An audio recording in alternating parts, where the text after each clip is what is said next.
Okay, well, on that note, let's move on to the final game that we wanted to talk about, and that is Werder Bremen against Hoffenheim. And we really wanted to talk about Hoffenheim here, right? We spoke earlier this year or early this season about the friendly Sturm Graz takeover at Hoffenheim or at Sinsheim or Zutzenhausen or Hoffenheim, the three locations where Hoffenheim is based as a club. And it hasn't really exactly gone by as planned. We had Kramaric speak out a couple of weeks ago after a poor result. Now last week Geiger spoke out. He said we invested 90 million euros in new players, and all we've seen from it is basically crap. And he's right. It's been poor performances from Hoffenheim all along, and we need to talk about this because they're now in a situation where they're slowly but surely slipping towards that relegation zone. They're on 18 points of 21 games, 4 points ahead of Heidenheim. Again, we've mentioned the investments that have been made at this club. This is not like a club that's not put any money into the squad, right? And quite the contrary, they put a lot of money into this team by Bundesliga standards, and it's just not been very good. Yeah, you're right. It was kind of like, I mean, we can go all the way back to them obviously sacking Materazzo, or even before they sacked Materazzo, the kind of bizarre nature of that, and people not sure if he was coming or going, or who was going to replace him. We've obviously had some senior players speak out quite publicly about the farcical nature of what's going on behind closed doors at Hoffenheim, and of course the kind of changeover in the people who are running the club. And in the middle of it all, you've got Christian Ilzer who's come in, Mm. and he hasn't come in at the start of a season and been given like 50 million euros to rebuild the squad. He's come in, he's had to inherit the team that Materazzo was struggling to get results out of, and it was kind of, you could see the cracks in the wall and how they'd sellotaped over it here and papered over there and hope nobody would notice. And to not a huge amount of surprise, Christian Ilzer has come in and also struggled to get, great performances out of a team that, um, you know, frankly, just simply haven't been good enough. If you kind of look at the Bundesliga table since Ilzer came in, so 11 games now, he's only picked up 9 points, and there's only three clubs in the Bundesliga who've picked up fewer points since then. Heidenheim have four, Union Berlin, Holstein-Kiel have eight. And the worry for Hoffenheim, of course, is that Kiel are in the ascendancy. Union Berlin have, of course, obviously went on and beat Hoffenheim last weekend in a performance that felt to me like one team who kind of had their act together and another team who just didn't really know what they were doing. No, there was just error after error after error, missing big chances. They just look like a team in a complete mess. And yeah, I'm not entirely surprised that the alarm bells are going off, to be honest with you. You're right, they did obviously spend big in the January transfer window. They obviously spent 10 million on Toure and another 9 million on Gift Orban. And to be fair, Orban scored 2 goals since he's came in, but he's only started, I think, 3 games so far out of 6 or 7 that he's been available for. Bazuma Toure is obviously hasn't. He only came on as a sub against Union Berlin for 20 minutes, so I don't know. I'm just not entirely sure what Hoffenheim were expecting to happen here. And, it maybe points to a club that thought their squad was better than it actually was. And yeah, I don't know. And then they're obviously coming up against a Werder Bremen team who, yeah, absolutely have also been in trouble and are struggling, but by no means in the same position as Hoffenheim. And curiously enough, this whole week, Werder Bremen kind of hierarchy have been talking about Andre Silva coming in and how wonderful it is to have a striker who knows the Bundesliga and can slot straight alongside Dux, and Bremen can kind of get back on form eventually. But yeah, I think it's really worrying for Hoffenheim, and we saw as we were seeing that kind of Union Berlin score come in last weekend. We've got a few Union Berlin fans on our subscribers, and they were obviously delighted because their team are finally picking up an important win, but you saw a lot of people kind of suggesting things like, is this the kind of end of the Hoffenheim project? Is this its natural demise? We saw them come up. They're a very smart run Bundesliga club. They were ahead of they're ahead of the rest of the league in so many ways in terms of the transfer window and the transfer market, but that seems to have all completely eluded them now. And maybe this is just a case of making sure they finish the season with 1 point ahead of 16th place. But yeah, as things stand, like they're going into this game against Werder Bremen, probably expected to lose it. And then, if Heidenheim get a result against Mainz, then Hoffenheim are suddenly, staring the prospect of relegation right in the face. Yeah, I mean, I think the one thing that you said here, the whole scientification of football, right, that Hoffenheim kind of brought to the Bundesliga, is an approach that I always thought was really fascinating.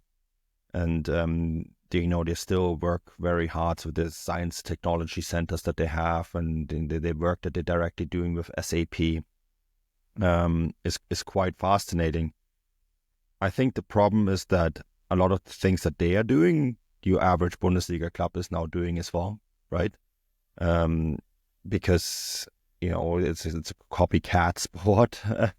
If someone does something well, everyone else will copy it. It's just how it is. And similar to the whole Red Bull project, before there was Red Bull, there was Hoffenheim, right, with Rangnick being there and building that, and then going off to Leipzig to do the same thing again, and with Salzburg, etc.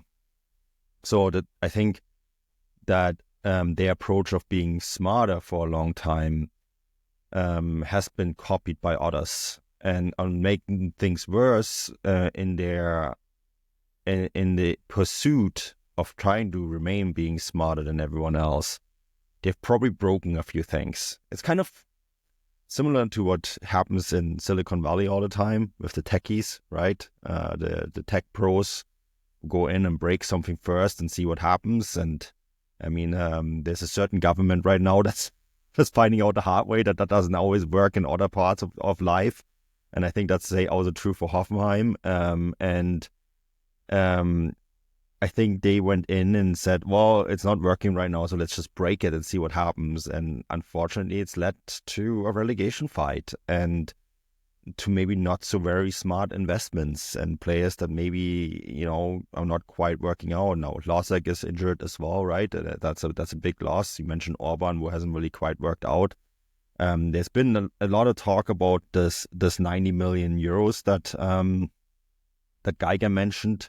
We have what Kicker said, according to them, it's 79.6 million euros that Hoffenheim spent. They actually cite us here, Stefan. They cite transfermarkt.de in our database with 76 million euros. And then Kicker's wondering where the rest of the money is. Well, we have an internal database at Transfermarkt where we're tracking bonus payments.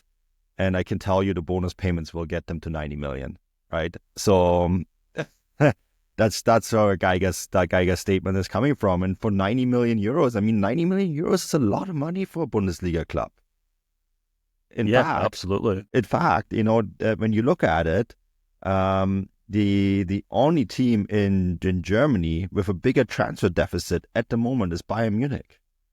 So that is a lot of money that they have essentially spent on players, and the result has been catastrophic. And yeah, as you said, Heidenheim win their match.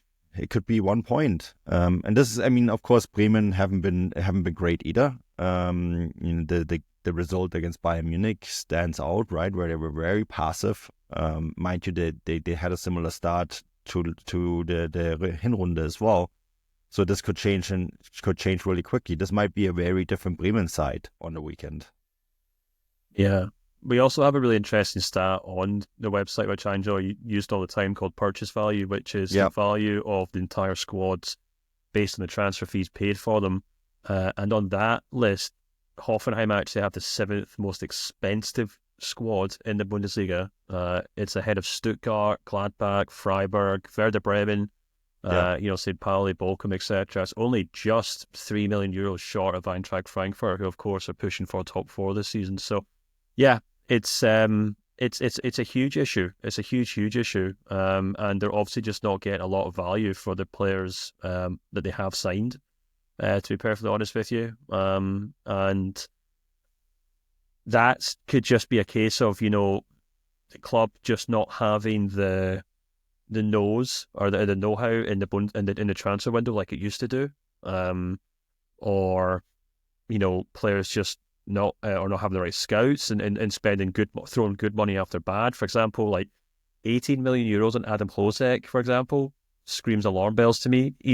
I know he's done okay for Hoffenheim this season, and you could maybe argue that he's actually one of the better players. He's still 22.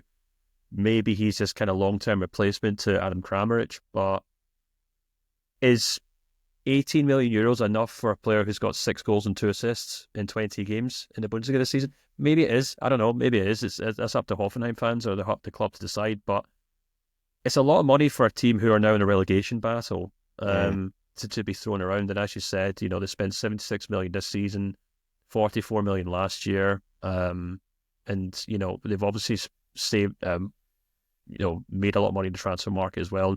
And when we did do a kind of deep dive into Hoffenheim a wee while ago, we talked about the amount of good players that have left the club in recent seasons. Maximilian Bayer, Christopher Baumgartner, Georgino Rutter, Angelo Stiller, although Stiller was kind of overlooked there, to be fair. David Raum. The list goes on and on. You could probably take the outgoings of the last 3 or 4 seasons and put together a squad that would comfortably finish in the top 8 in the Bundesliga. And that's the problem that Hoffenheim have. So they're the architects of their own doom, unfortunately. We'll just have to see how deep that doom goes. Yeah, I mean, and a lot of it goes back to when they fired Alexander Rosen, right? And replaced him with essentially the entire decision-making team of Sturm Graz. Andreas Schicker comes in, right? His right hand, Paul Bartuch, comes in as a technical director, and then of course the entire coaching staff comes over from Sturm Graz as well. And look, this might still work out. Sturm Graz were a highly successful project in Austria. They dethroned RB Salzburg. I wrote an article about it at the time, but right now it's not looking good. And the thing is too, and maybe this is a point to finish up on. It's also the fans are voting with their feet, right? I mean, this stadium has been empty, whether it's for Europa League matches, for Bundesliga matches. It's a very bad look for the league in general. I think when you have a club like that's drawing just a stadium that is half empty all the time, and in a league that advertises itself as football as it meant to be, with full stadiums, and then down the road, a couple-hour drive, you have Kaiserslautern that fill their stadium for every single match. Now, mind you, Kaiserslautern look like they could go up together with Köln and Hamburg, and then the Bundesliga would look very different next year, right? If those 3 teams come up with their 45 to 55,000 seat stadiums, but it's not a good look at the moment. It feels like it's a club a little bit stranded in no man's land. Yeah, and I don't think there'll be a lot of people crying about their departure if they did get relegated this season, which is just the nature of Hoffenheim and the manner in which they're quote unquote a plastic club, and that's unfortunately just the nature of it. So yeah, we'll have to see what happens here. But yeah, it's all falling apart right now. But it's a game to keep an eye on Sunday. If you're Dortmund or Bayern fan and you've kind of taken in your football for the weekend, you've got nothing else on Sunday, it might be worth checking into that Bremen game, because it's definitely a game that both teams have to win. But Hoffenheim are really kind of running out of chances to turn their season around. Absolutely. On that note, let's call it